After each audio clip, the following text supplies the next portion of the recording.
Nos vamos al Centro Cultural Kirchner porque está a punto de comenzar el discurso de la vicepresidenta de la Nación en el cierre del encuentro del Grupo de Puebla. A ver si podemos escuchar un poquito del sonido ambiente en el mientras tanto. A ver qué es lo que está sucediendo acá. ¿Se escucha bien? Ahí está. Se escucha perfecto. Cristina, todo tuyo. Bueno, muy buenas noches. Buenas noches a todos y a todas. Presidentes, porque realmente cuando alguien es presidente se le sigue diciendo presidente toda la vida. Muchas gracias por acompañarnos, Gisela, Eduardo, Marco, Baltasar. Muchas gracias a todos y a todas. Una noche de muchas emociones y, como alguien dijera, también de muchas caricias, ¿no? Después de tantos golpes y hasta intentos de tiro. Pepe, Pepe, me había olvidado de Pepe y de Lucía. Y de Lucía, Pepe y Lucía, los dos, Pepe y Lucía. Y bueno, estuve, cuando estaba esperando ingresar, viendo la última parte de ese video que trajiste, Rafael, que ilustra, bueno, de eso podríamos hacer películas, series, podríamos hacer series en Netflix, varios capítulos. Así que yo no quiero, hubo explicaciones de juristas, todos hablaron, pero me parece que esto del lawfare, y que recién Gisela hablaba de derecho penal del enemigo, cooptación del sistema, medios, articulación con los medios, fundamental. El lawfare no se explica sin los medios de comunicación. Las sentencias se escriben en los medios de comunicación y después un juez o un fiscal suscribe la acusación o suscribe la sentencia. Esto es como funciona el lawfare, pero a mí lo que me interesa fundamentalmente es analizarlo primero de una perspectiva histórica y segundo, cuál es el verdadero objetivo del lawfare, porque, como recién decía Gisela, es la criminalización de la política, pero no de toda la política, sino de una que tiene que ver con la redistribución del ingreso, con la movilidad social ascendente para que nuestras sociedades no queden cristalizadas eternamente entre ricos y pobres. Es algo que ya lo vivimos también, no bajo la forma del lawfare, porque la convocatoria el día de hoy era del partido militar al partido judicial. Es difícil por ahí hablarle a jóvenes de 20 años de los desaparecidos de hace 40 años. Pero en realidad este lawfare que hoy inunda toda la región fue precedido por otros instrumentos previos. Durante la doctrina de seguridad nacional, cuando el mundo se dividía entre occidente, este y oeste, las Fuerzas Armadas cumplieron en toda la región,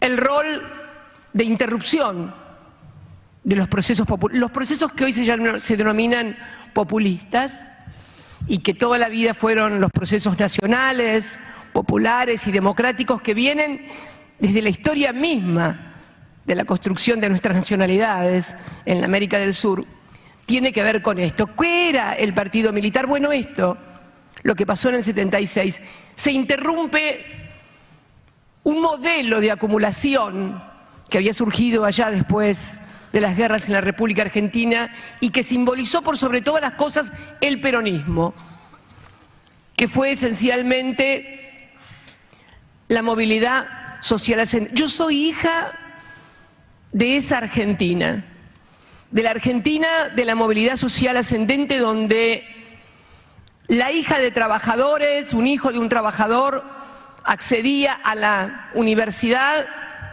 y también accedía a la presidencia de un país. Somos hijos de ese modelo. En el 76 se quiebra esa Argentina de producción y de trabajo. Había habido otros golpes de Estado que habían desalojado al peronismo del gobierno en el 55, la revolución fusiladora, pero es directamente el golpe del 76 el que marca a fuego y destruye ese modelo de país, ese modelo, ese patrón de acumulación que no solamente era económico, era cultural, porque era la Argentina donde se progresaba a través del trabajo y donde era posible creer que si estudiabas y laburabas, te iba a ir bien. Esa era la Argentina. Y esos golpes, tal vez el más sangriento acá en la Argentina y también en Chile, ahí Marco Ominami también, como nuestros hijos, es también un hijo de ese golpe de Estado de Pinochet. Y casualmente es en Chile donde se instala el primer laboratorio del neoliberalismo en la Argentina. Vieron que últimamente se hablan de von Hayek y hay un nuevo político que habla mucho de von Hayek y quiere poner en la Argentina en la onda de von Hayek. Von Hayek fue un economista de la escuela de Chicago junto a... Ay, se me fue el nombre ahora. De Milton Friedman. Los años no vienen solos, dicen. Milton Friedman. Y se instaló ese laboratorio neoliberal en Chile con la dictadura de Pinochet.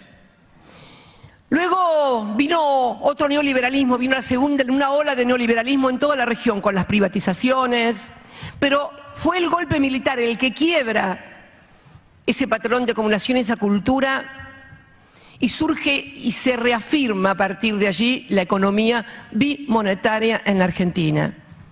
Discúlpenme que hable tanto de economía últimamente, pero créanme que todo lo que pasa y todas las persecuciones y todo lo que se sufre tiene que ver con la economía, tiene que ver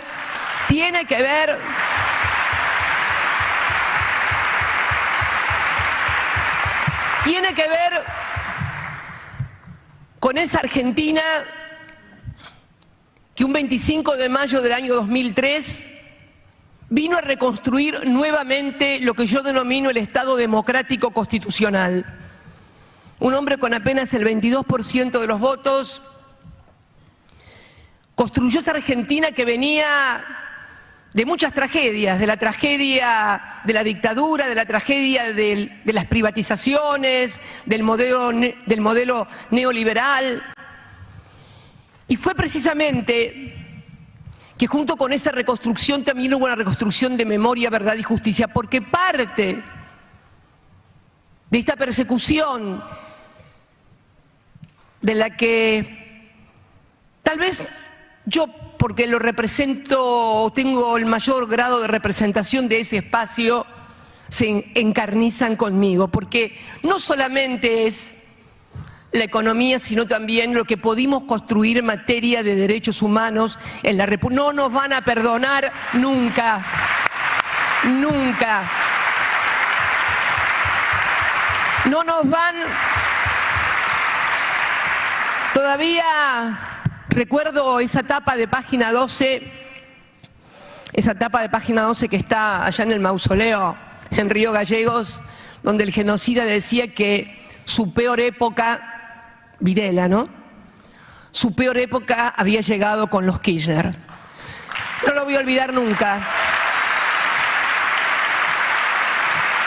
Y realmente cuando Néstor llega al gobierno, el reclamo por memoria, verdad y justicia, José Luis, Rafael, no existía en la Argentina, no estaba en las encuestas, no figuraba. Los organismos tercamente, madres, abuelas, hijos, familiares, seguían marchando, pero es más, hasta hubo ofrecimientos de declarar constitucional las leyes de la impunidad, que por supuesto Néstor rechazó.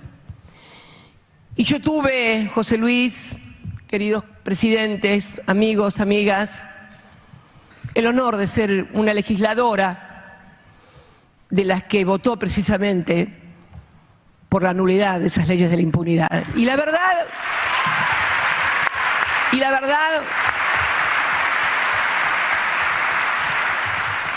que cuando hablamos de reconstrucción de ese Estado democrático constitucional fue profundo y a fondo. Reconstituimos la autoridad de una Casa Rosada, de un poder ejecutivo. Tal vez los que hoy tengan 20 años no se acuerden, pero allá por el año 2001 los argentinos y las argentinas en las calles gritaban que se vayan todos, que no quede ni uno solo. Era el repudio a la política por lo que había pasado. Y se reconstituyó también el rol del Poder Legislativo, que para los que no lo recuerdan tampoco, el otro día alguien que lanzaba su candidatura a presidente del partido de la oposición, que parece que hubiera salido de los cráteres de Marte descubiertos últimamente, porque hablan mandando a la casa a unos y a otras, formaba parte de ese gobierno que se quedó sin gobierno cuando su propio vicepresidente denunció que habían sobornado a los senadores de la oposición, a los peronistas de ese momento, para sancionar la ley de flexibilización laboral. Sí, jóvenes y jóvenes argentinos, peronistas, libertarios, de Cambiemos, sí. Hubo un gobierno, el primer gobierno de coalición, o primera alianza, cuyo vicepresidente renunció denunciando la corrupción porque habían sobornado a legisladores. Sí, se compraban leyes en la República Argentina y las otras se obtenían con la amenaza de que había que sancionar tal cosa, déficit cero, déficit lo otro, porque si no venía el fondo y nos cortaba a todos la cabeza. Sí, hubo una época en que el Poder Legislativo era eso, y vinimos a reconstruir también eso. Cuando me tocó asumir como presidente en el 2007, en el Congreso de la Nación, yo había sido legisladora desde la Nacional desde el año 1995, había oficialismo y oposición. Y las leyes se votaban de acuerdo a las convicciones de cada uno, sin amenazas, y también reconstruimos eso. Y también le tocó a él, con apenas el 22% de los votos, reconstruir también un poder judicial que en ese momento tenía la denominada mayoría automática y que había amenazado no al gobierno, sino a los argentinos con la dolarización de la economía. Esta era la Argentina del 2007. Vos lo conociste a Néstor, José Luis, porque voy a contar algo. Cuando va por primera vez Néstor a España, le dicen, José Luis era obviamente el presidente del Partido Socialista Español, del PSOE. Eras presidente del PSOE, ¿no? Claro. Secretario general. Ah, cierto, ustedes tienen secretario general. Bueno, el que manda, bueno, yo soy peronista, ¿viste? Somos todos... No. Sí. Mucho eso no lo entiendo. Bueno, eso es más de izquierda. Nosotros somos peronistas. Pero, y sí, la verdad. Bueno, nada. Y entonces le dicen, no, ¿para qué lo vas a recibir a José Luis Rodríguez Zapatero? Si no van a poner... Claro, la derecha, Aznar reinaba más que gobernaba en España. Y Néstor dijo, aunque no tenga un voto, los voy a recibir igual, dijo. Y lo recibió. Y bueno, y después José Luis, en una elección maravillosa en la que prácticamente era imposible que ganara el PSOE, fue presidente del gobierno español.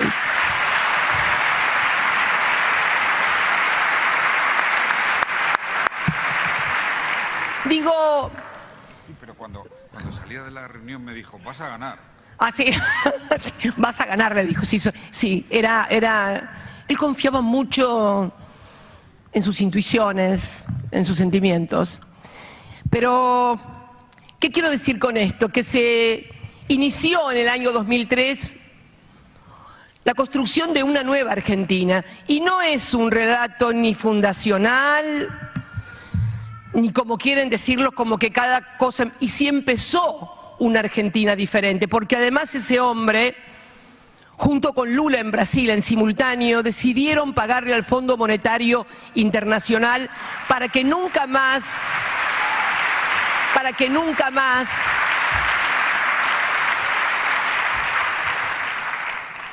pudiera dirigir la economía en la Argentina. Vinieron muchas cosas: la recuperación de las AFJP, la recuperación de nuestra petrolera de bandera, YPF, las políticas sociales, satélites. Miren, y al mismo tiempo en toda la región, los gobiernos de Rafael Correa en Ecuador con su revolución ciudadana, Lula en Brasil con el PT, Evo Morales con el movimiento al socialismo, Hugo Chávez en Venezuela, querido Hugo.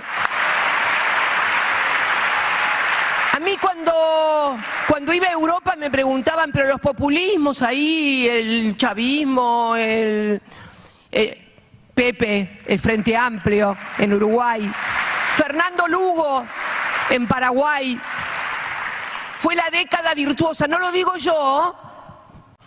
Hay un libro de Tomás Piketty que está analizando ahora donde dice que fue el momento donde más se redujo la desigualdad económica y social en la región.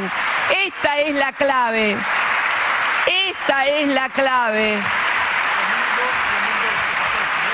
No nos persiguen porque somos populistas o de izquierda o de derecha o de abajo y de arriba. No, porque igualamos a las sociedades, porque la justicia social, el derecho de los trabajadores a participar activamente en el Producto Bruto de lo que producen. El partido militar, cuando golpea el gobierno peronista del 76 bajo la excusa de la guerrilla, que quiero decirles a todos los que no vivieron aquella época que la guerrilla ya había sido derrotada militarmente en nuestras regiones. Habían tenido derrotas políticas previas y luego fueron derrotados militarmente. Fueron la excusa para lo que vino después, que fue toda la oleada neoliberal. Pero quiero decir con esto que de la misma manera, en ese momento los trabajadores participaban en el 51% del Producto Bruto económico del país. La misma, exactamente la misma participación que tenían en diciembre del año 2015.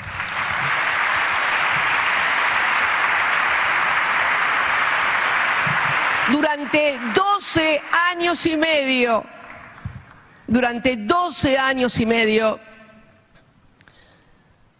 pudimos reconstruir con mucho esfuerzo, con, yo no sé si los mejores, porque sería, pero miren, ustedes vieron todo lo que se construyó a partir del año 2015, de diciembre del 2015. Este bendito juicio de vialidad que comienza, como todos ustedes saben los que lo han leído, por una denuncia en enero del 2016. En enero del 2016, por supuesto, había un foro de atracción en Comodoro Pi. Todas las denuncias, las 600 y pico denuncias, siempre caían en dos jueces. Uno que ya no está, y no lo voy a nombrar, y Ercolini, el juez del Lago Escondido, de los chats del Lago Escondido. No, ni silbemos, no. Y fundamentalmente se inicia ahí, ya se había comenzado en Brasil con Lula, la etapa del lawfare. ¿Qué es el lawfare? Lo que el partido militar fue a los gobiernos populares del siglo XX, de la primera mitad del siglo XX en América Latina, el lawfare es a los gobiernos nacionales, populares y democráticos del siglo XXI exactamente lo mismo. Exactamente lo mismo.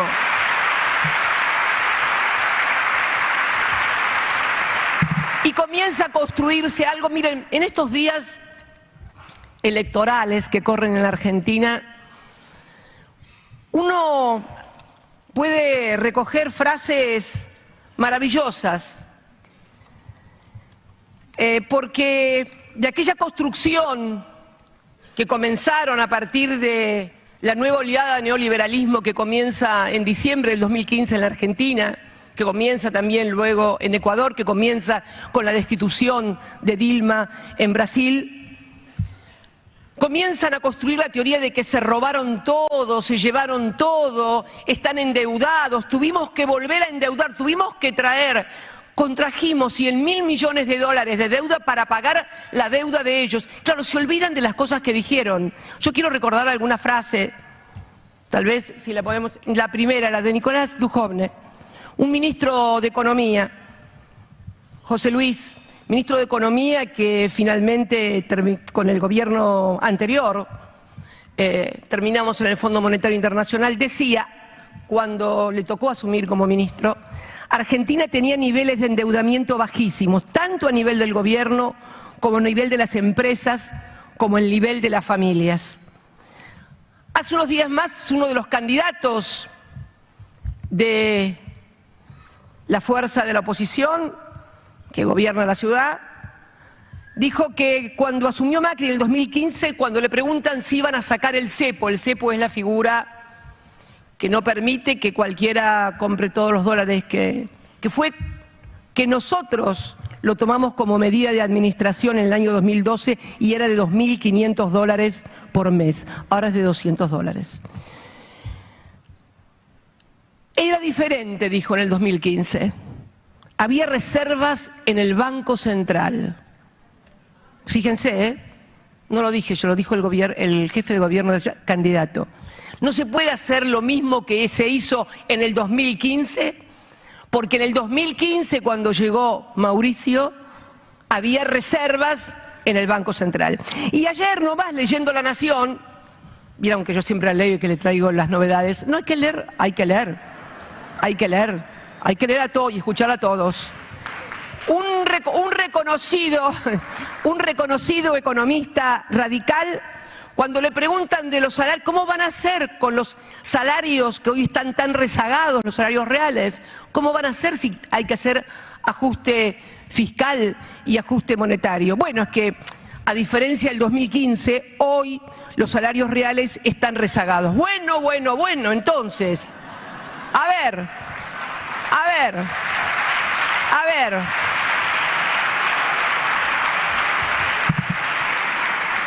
En el 2015 no había deuda, ni de empresas, ni de Estado, ni de familias. Tampoco estaba el Fondo Monetario Internacional, eso lo agrego yo. Además, había reservas en el Banco Central, por eso se pudo levantar el cepo. Y además, los salarios reales no estaban rezagados. Yo agrego, no solamente no estaban rezagados, sino que en dólares eran los más altos de América Latina.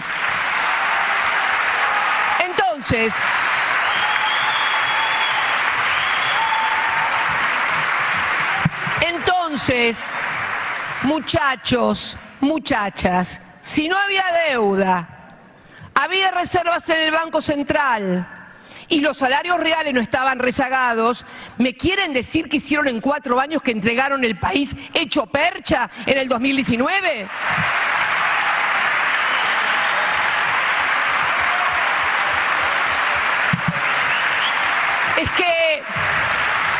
Es que como dijo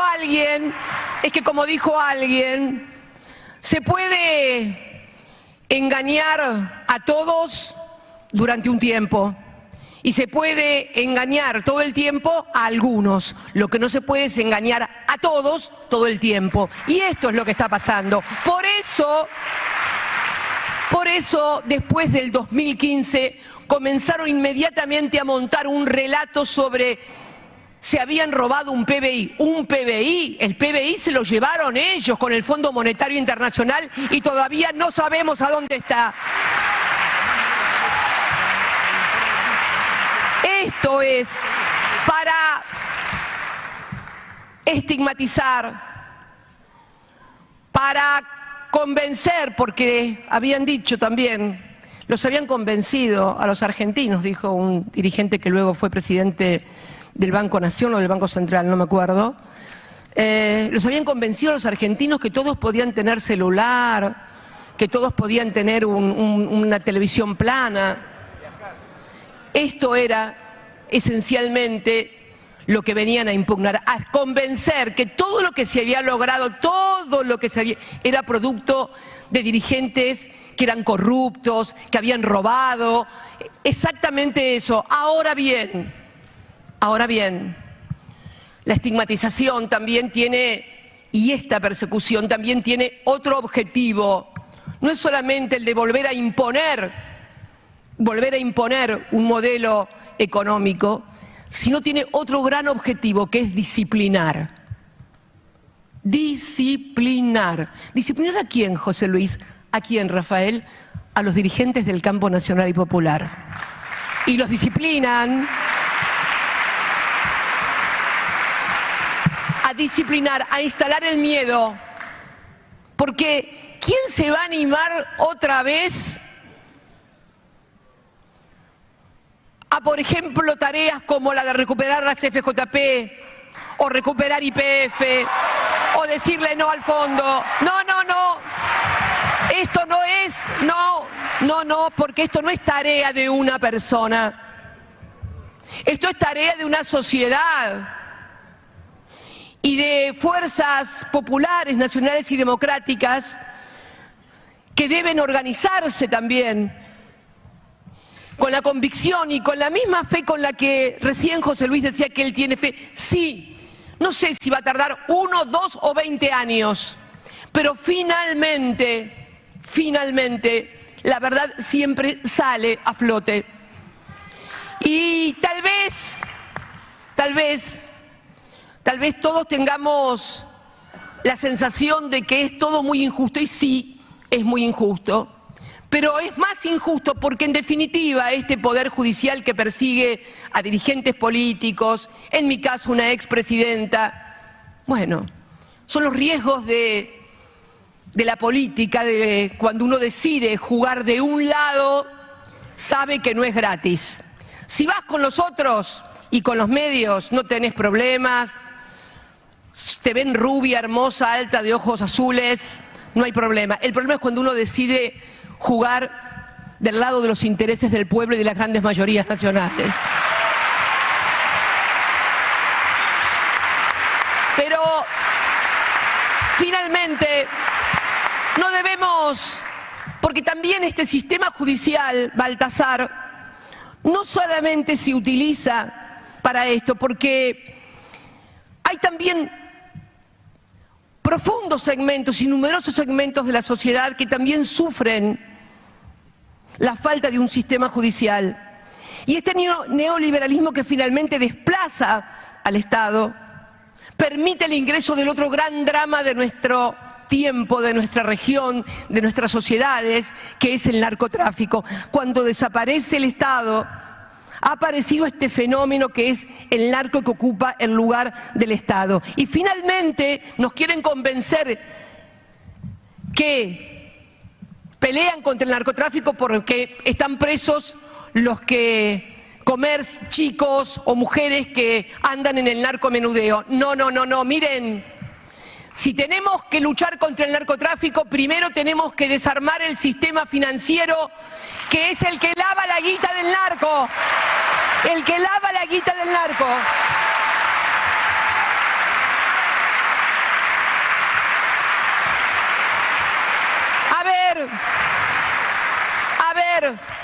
A ver si vamos a creer que bandas con nombres pomposos de analfabetos son los que arman las ingenierías para lavar los miles de millones del narco. Por favor, despabilense todos de una buena vez.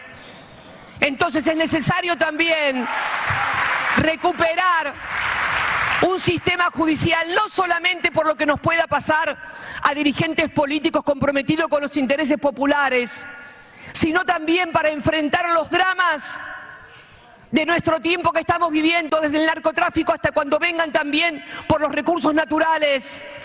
Esto es necesario. Esto es necesario. No me interesa, en definitiva, si nos van a condenar, si me van a inhabilitar, si me van a meter presa, no me importa.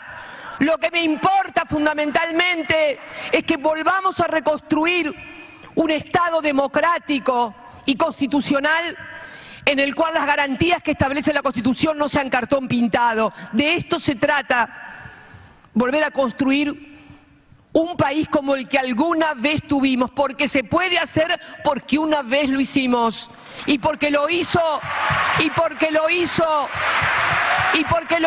peronismo en el siglo pasado, y porque además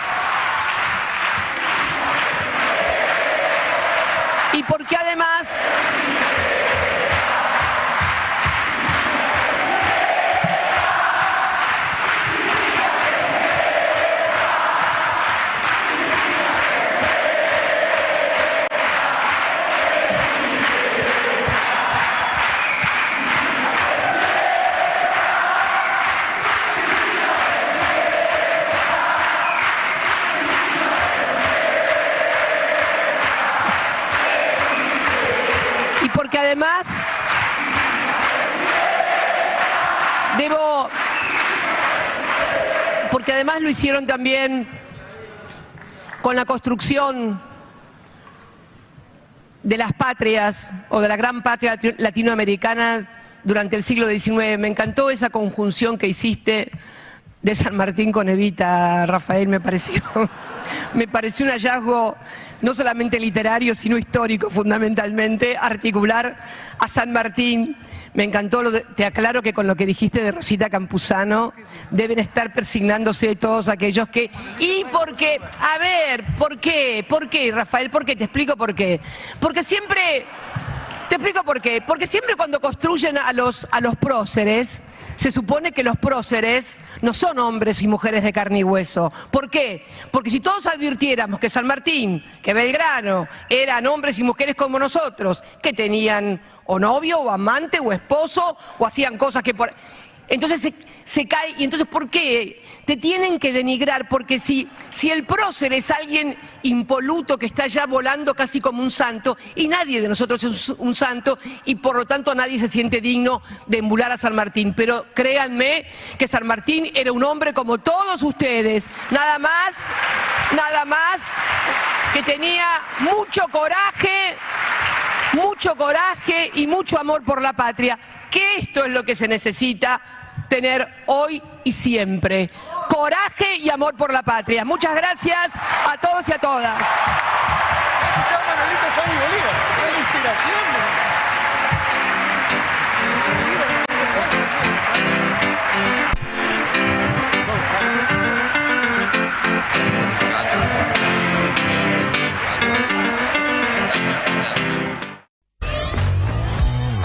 Un país unido por la radio.